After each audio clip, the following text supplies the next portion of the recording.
العالمين والصلاة والسلام على أشرف الأنبياء والمرسلين وعلى آله وصحبه أجمعين. سبحانك لا علم لنا إلا ما علمتنا إنك أنت العليم الحكيم. رب اشرح لي صدري ويسر لي أمري واحلل عقدة من لساني يفقهوا قولي. رب يسر ولا تعسر وتمم بالخير. قال الله تعالى في كتاب العزيز بعد أعوذ بالله من الشيطان الرجيم بسم الله الرحمن الرحيم سيقول السفهاء من الناس ما ولاهم عن قبلتهم التي كانوا عليها قل لله المشرق والمغرب يهدي من يشاء إلى صراط مستقيم. Telah bercakap di kalangan sebahagian manusia yang bodoh, mengapalah ditukarkan kiblat ini yang asalnya menghadap pada Masjidil Aqsa kemudian diubah pada Masjidil Haram pula. Qul lillahil masyriq wal maghrib, sebutlah wahai Muhammad, milik Allah lah sebelah timur dan juga barat. Yahdi man yasha'u ila siratil mustaqim, Allah memberi petunjuk pada siapa yang Allah kehendaki ke jalan yang lurus. Surah Al-Baqarah ayat 142. Yang dihormati imam dan ahli dan kuasa masjid, para alim ulama, para asatizah, pimpinan-pimpinan masyarakat, muslimin dan muslimat sekalian, Assalamualaikum warahmatullahi taala wabarakatuh. Namanya marilah sama-sama kita mengaturkan rasa syukur yang tak terhingga kita pada Allah di atas nikmat panjangnya umur kita, sehingga kan kita berjaya memasuki bulan. Sekarang kita dah masuk dalam bulan Syaban ini. Sebentar saja sebelum daripada ini kita dah masuki bulan Rejab, tapi sekarang kita dah masuk dalam bulan Syaban, bulan yang kalau kita hidup di zaman Rasulullah SAW, kita boleh lihat bagaimana cerianya wajah Rasulullah di saat seperti ini. Bagaikan Rasulullah tak sabar menunggu satu masa yang penting dalam hidup Rasulullah. Itu yang disebut dengan bulan Ramadan Al-Mubarak. Kita tahu bahawa tatkala mana masuk saja dalam bulan Rejab, Rasulullah SAW membaca sepotong doa yang dibaca dan diulang oleh Rasulullah SAW. Rasulullah baca, Allahumma barik li bi syahri Rejab, ya Allah berkatilah aku dengan bulan Rejab. Wa barik li bi syahri Sya'ban, ya Allah berkatilah aku dengan bulan Sya'ban. Wa ballighni bi syahri Ramadan, ya Allah panjangkanlah usiaku ya Allah agar aku sempat memasuki bulan Ramadan ya Allah. Ini doa yang dibaca dan diulang oleh Rasulullah SAW. 3 bulan ini Rasulullah akan ulang doa ini. Doa di antara doa yang dibaca oleh Rasulullah. Rasulullah sebut, ya Allah berkatilah aku dengan bulan Rejab, berkatilah aku dengan bulan Sya'ban, wa ballighni bi syahri Ramadan, panjangkanlah umur aku ya Allah agar aku sempat masuk dalam bulan Ramadan ya Allah. Maknanya kalau ditakdirkan aku mati pada tahun ni ya Allah, maka matilah aku setelah mana aku masuk dalam bulan Ramadan ya Allah. Ini doa yang diminta oleh Rasulullah SAW. Kalau doa kita, ya Allah biar sempat raya lah ya Allah. Raya tu yang penting kita. Jadi kita akan tanya, kenapa Rasulullah minta doa masuk bulan Ramadan? Kenapa yang Rasulullah beria sangat? Sehingga kan kalau kita cari dalam doa-doa Rasulullah, kita tak jumpa bulan yang Rasulullah baca doa gabung 3 bulan terus. Tak jumpa doa Rasulullah masuk dalam bulan yang disebut dengan bulan Zulhijjah. Rasulullah tak baca doa khusus. Masuk saja dalam bulan Rabiul Awal, bulan kelahiran Rasulullah, tak ada doa khusus. Tapi bila masuk dalam 3 bulan ini, Rasulullah baca doa khusus terus. Rasulullah gabung terus 3 bulan. Bulan Rejab, bulan Sya'ban dan bulan Ramadan. Boleh jadi kita akan tanya, kenapa Rasulullah mulia sangat dengan bulan Ramadan? Ulama-ulama jawab, kerana bulan Ramadan ini merupakan bulan yang diajar dan dijadikan oleh Allah untuk nak tunjukkan sayangnya Allah pada umat Nabi Muhammad sallallahu alaihi wasallam. Satu cara Allah nak tunjuk sayang pada kita, Allah anugerahkan kita bulan Ramadan. Kita tanya, kenapa Allah anugerahkan kita bulan Ramadan? Sehingga kan Rasulullah menggambarkan Ramadan ini satu gambaran bagaikan tetamu yang datang. Rasulullah akan mengalu-alukan tak kala mana masuk bulan Rejab, bulan Ramadan, bulan Rejab nak masuk bulan Ramadan ini, Rasulullah akan sentiasa sebut tentang Ramadan. Bahkan kita jumpa dalam hadis Rasulullah, bila nak masuk saja bulan Ramadan, nampak saja nak bulan, Rasulullah akan sebut terus Hilalul Khairun wa Rushdun.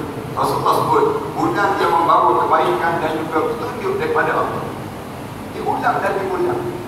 Ulama-ulama jawab, ini satu cara Allah nak tunjuk sayang. Ramadan ini memanjangkan hidup kita ini tidak sepanjang usia umat terdahulu. Allah jadikan umat-umat terdahulu semua, Allah jadikan panjang-panjang usia mereka hidup. Allah nak tunjuk sayang pada umat Muhammad, Allah anugerahkan kita bulan Ramadan. Padahal bulan Ramadan ini bulan yang tidak dikenali sebelum datang Nabi Muhammad sallallahu alaihi wasallam. Tuan-tuan tahu bahawa bila zaman sebelum datang Nabi Muhammad, umat terdahulu hanya mengenali yang disebut dengan 4 bulan yang masyhur. 4 bulan dia yang terkenal. Bulan Rejab, bulan Zulkaidah, bulan Zulhijjah dan bulan Muharram. Ramadan tidak disebut. Ramadan tidak disebut. Bahkan dalam Quran Allah Subhanahu wa taala sebut, "Inna iddatash shuhur indallahi 12 syahra yawma khalaqas samawati wal ard minha arba'atun hurum." Allah sebut, bila Allah jadikan langit dan bumi ini, Allah mula jadikan masa yang perlu kita lalui. Ada lebih kurang 12 bulan. Allah Subhanahu wa taala sebut, "Inna iddatash shuhur." Bilangan bulan yang aku sediakan pada manusia ni, untuk manusia jadikan setahun masa dia nak lalu untuk digenapkan bilangan hidup dia, maka Allah jadikan 12 bulan. Daripada 12 bulan itu, minha arba'atun hurum. Daripada 12 bulan itu ada 4 bulan yang diharamkan oleh Allah. Bulan apa ni? Bulan Zulkaidah, Zulhijjah, bulan Rejab dan bulan Muharram. Ataupun kita mulakan Rejab, Zulkaidah, Zulhijjah dan bulan Muharram. 4 bulan. Ramadan tidak dikenali. Bila Ramadan dikenali? Bila datang Nabi Muhammad sallallahu alaihi wasallam. Datang Nabi Muhammad, Allah tunjulkan bulan Ramadan. Allah naikkan bulan Ramadan untuk kita je merasa bangga dengan kita jadi umat Nabi Muhammad. Kita tanya, apa benda yang kita boleh bangga dengan Ramadan? Ada orang tanya lagi, macam mana kita boleh bangga dengan bulan Ramadan ini? Sehingga kan Allah bagi pada kita, memandangkan usia kita tidak sepanjang usia umat terdahulu. Umur kita tidak panjang macam umur umat terdahulu. Umur kita disingkat saja. Dalam umur kita singkat, Allah bagaimana Allah nak nak jadikan pada diri kita ni berjaya menandingi amalan umat terdahulu. Allah jadikan bulan Ramadan. Umat dahulu semua Allah jadikan panjang-panjang masa mereka hidup. Nabi Nuh AS usianya 950 tahun. Tuan-tuan baca dalam kitab, Nabi Adam AS 1000 tahun lebih. Nabi-Nabi dahulu ratusan dan ribuan tahun. Nabi Ayub, Nabi Zakaria, semua panjang-panjang usia mereka. Tuan-tuan baca dalam kitab Sabilul Idkar wal Idbar yang dikarang oleh Syekh Abdullah Haddad. Dia cerita bahawa Nabi Ibrahim AS dia mula akil balik pada usia 120 tahun. 120 tahun baru mula akil balik. Tempat kita ni 120 tahun tinggal batu nisan dah tak boleh. Nabi-Nabi dahulu Allah jadikan panjang-panjang masa mereka hidup. Cuba kita bayangkan macam mana kita nak menandingi amalan umat terdahulu dibandingkan dengan kita masa hidup yang singkat. Masa kita hidup pula, Rasulullah sallallahu alaihi wasallam sebut, Umur ummati baina sittin wa sab'in. Umur umat aku di antara 60 tahun hingga 70 tahun saja. 60 tahun hingga 70 tahun di sekejap. Masa kita hidup sekejap je. Apa sangat ada amalan yang kita ada, yang kita rasa percaya kita nak menandingi amalan umat terdahulu dalam masa yang sesingkat ini. Macam mana kita nak menandingi amalan umat terdahulu sedangkan kita hidup sekejap? Nak katakanlah umur kita 70 tahun, Allah bagi pada kita 70 tahun kita hidup. Kita terpaksa tolak masa 15 tahun yang terawal dalam hidup kita. 15 tahun yang kita belum akil balik, tak ada amalan yang baik pun yang kita buat. 15 tahun kita dah tolak, lalu kita tinggal 55 tahun. 55 tahun kita tolak lagi. Masa kita borak, masa kita makan, masa kita berjalan, masa hidup kita kan banyak. Masa yang kita buang, kita buatlah contoh masa kita buang bila. Kita buang dalam hidup kita. Waktu kita tidur malam saja cukup dah. Malam tu kita tidur malam. Ulama-ulama suruh kita kira. Kita tidur malam. Katakanlah tiap-tiap malam kita tidur 5 jam, 6 jam setiap malam. 6 jam hingga 7 jam setiap malam. Kira daripada umur kita 70 tahun, berapa lama kita sedang tidur? Ulama-ulama kira sepanjang kita tidur 6 jam hingga 7 jam setiap malam, lebih kurang 20 tahun kita sedang tidur saja. 20 tahun kita sedang tidur malam saja, kita sedang buangkan masa kita. Tu baru kira tidur malam baru. Tak campur lagi dengan tidur dalam majlis ilmu di mana. Kalau campur dengan tidur dalam majlis ilmu, nanti lama kita tidur. Nak gambarkan kita tidur, kita ni banyak mana kita sedang buang masa kita. Tinggal baki masa kita sekejap. Macam mana Allah nak suruh kita berjaya menandingi amalan umat terdahulu? Allah jadikan bulan Ramadan. Allah jadikan bulan Ramadan ini. Lalu Allah jadikan dalam bulan Ramadan satu malam yang disebut khairun min alfi syahr. Satu malam yang disebut dengan lebih baik daripada 1000 bulan yang lalu. Ramadan ni, jangan kita nampak bulan Ramadan untuk kita menahan lapar dan dahaga siang hari saja, tidak. Tetapi Ramadan ini Allah jadikan bulan-bulan Ramadan ini, malam-malam itu menjadi besar dalam hidup kita. Malam-malam kita diajar supaya cari. Start daripada 1 Ramadan sampai pada 30 Ramadan.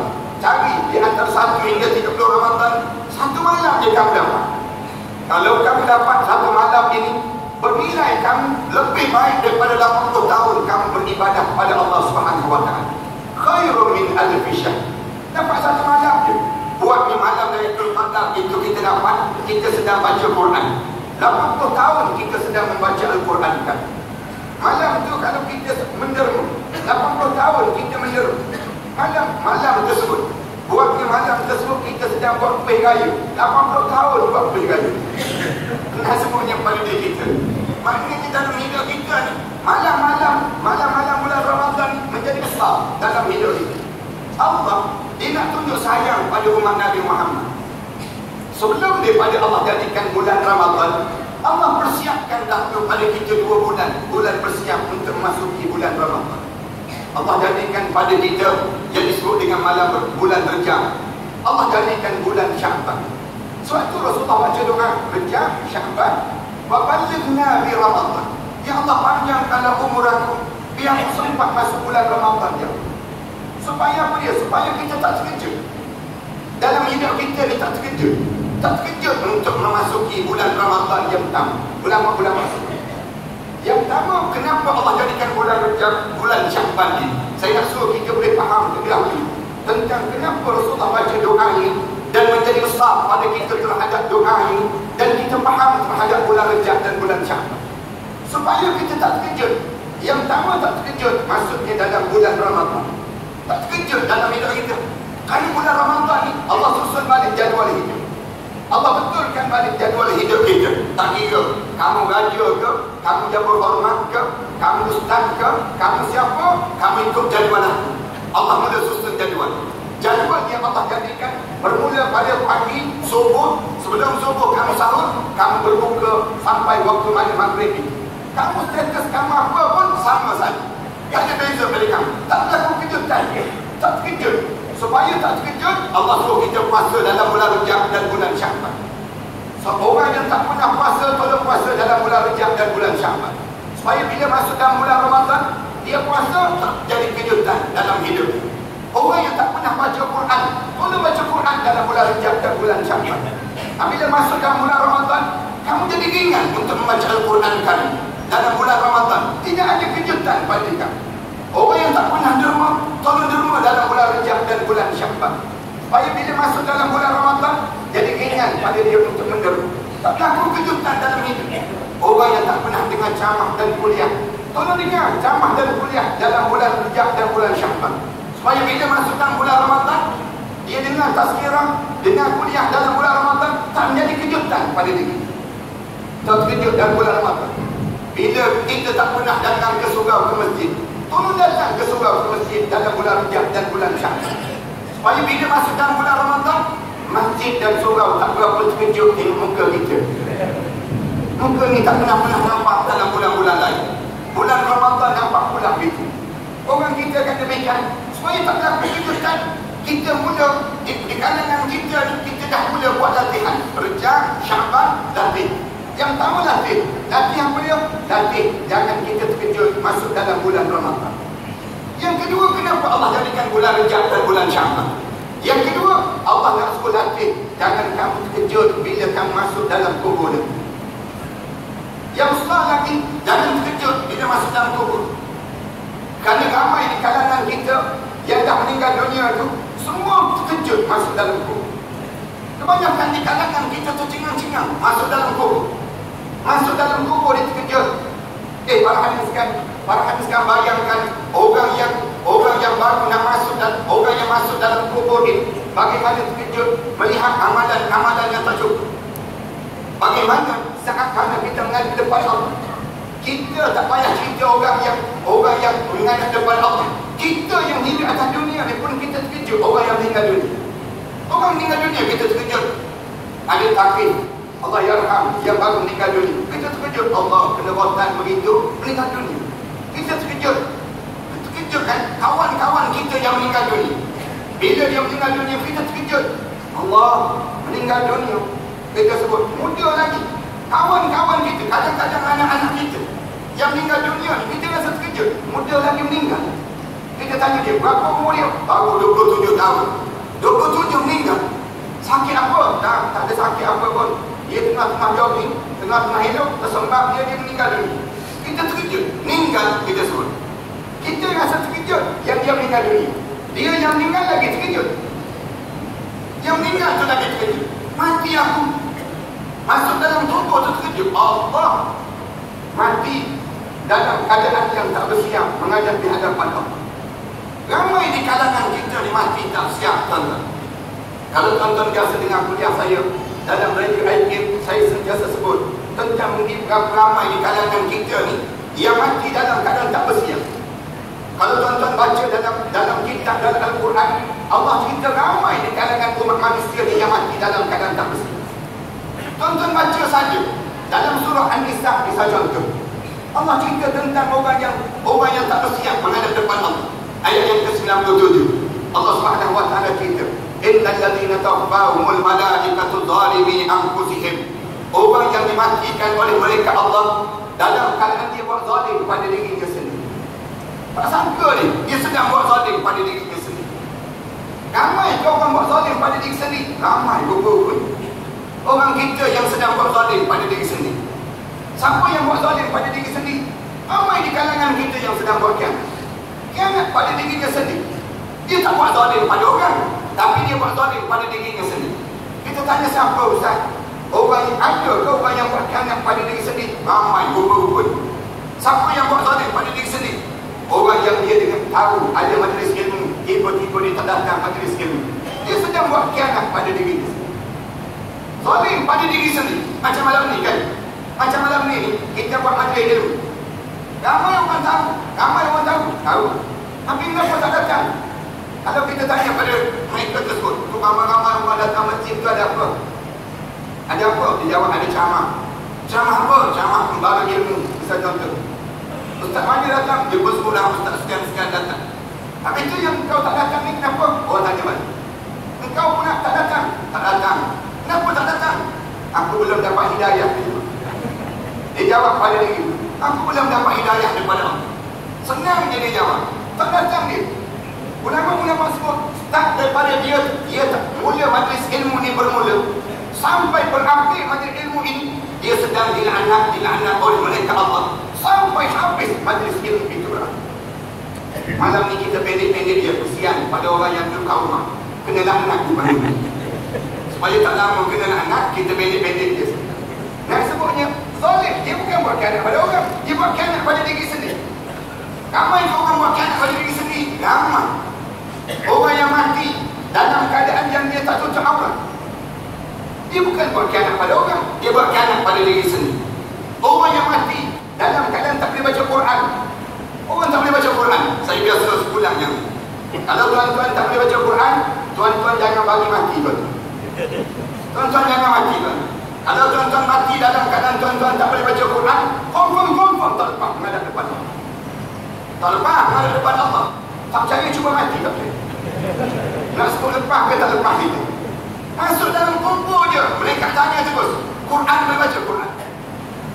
Quran boleh baca? Masuk dalam kumpul tu, sebelah tu, mereka tanya terus, Quran boleh baca Quran? Tak boleh mereka. WhatsApp boleh. WhatsApp boleh, Quran je tak boleh. Tak boleh baca Quran. Bila tak boleh baca Quran, kamu sedang buat zalim pada diri kamu sendiri. Patutnya kita kalau tak boleh baca Quran, jumpa dengan ustaz-ustaz, jumpa dengan PJK masjid, bagi tahu PJK masjid, saya tak boleh baca Quran.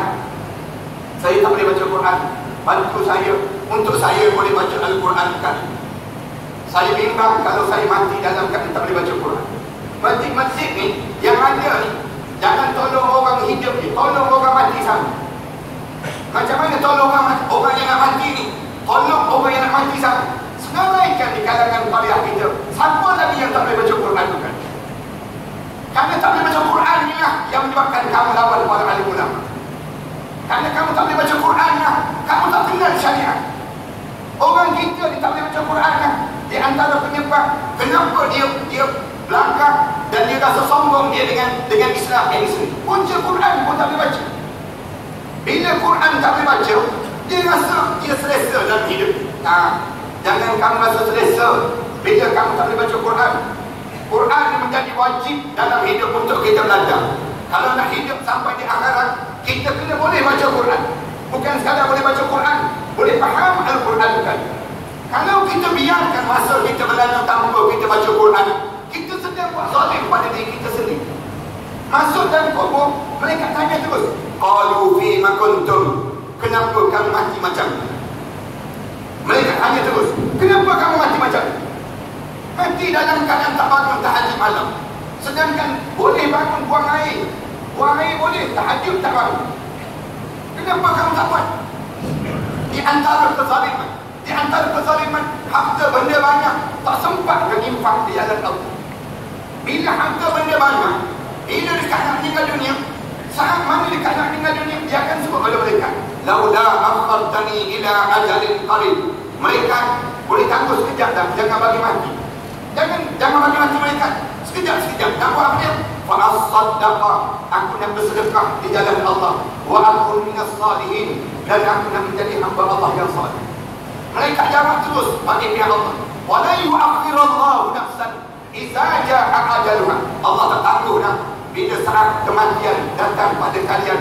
Wallahu khabirun bima ta'malun. Kerana Allah tahu perangai apa yang kamu akan lakukan bila ditangguh saat kematian datang. Ni dalam hidup kita ni, jangan sampai peringkat kita mati dalam keadaan yang kita tak bersiap. Tak ada persiapan. Allah jadikan bulan Rejab, bulan Syaban, bulan bersiap. Itu mati dalam keadaan zalim pada diri sendiri.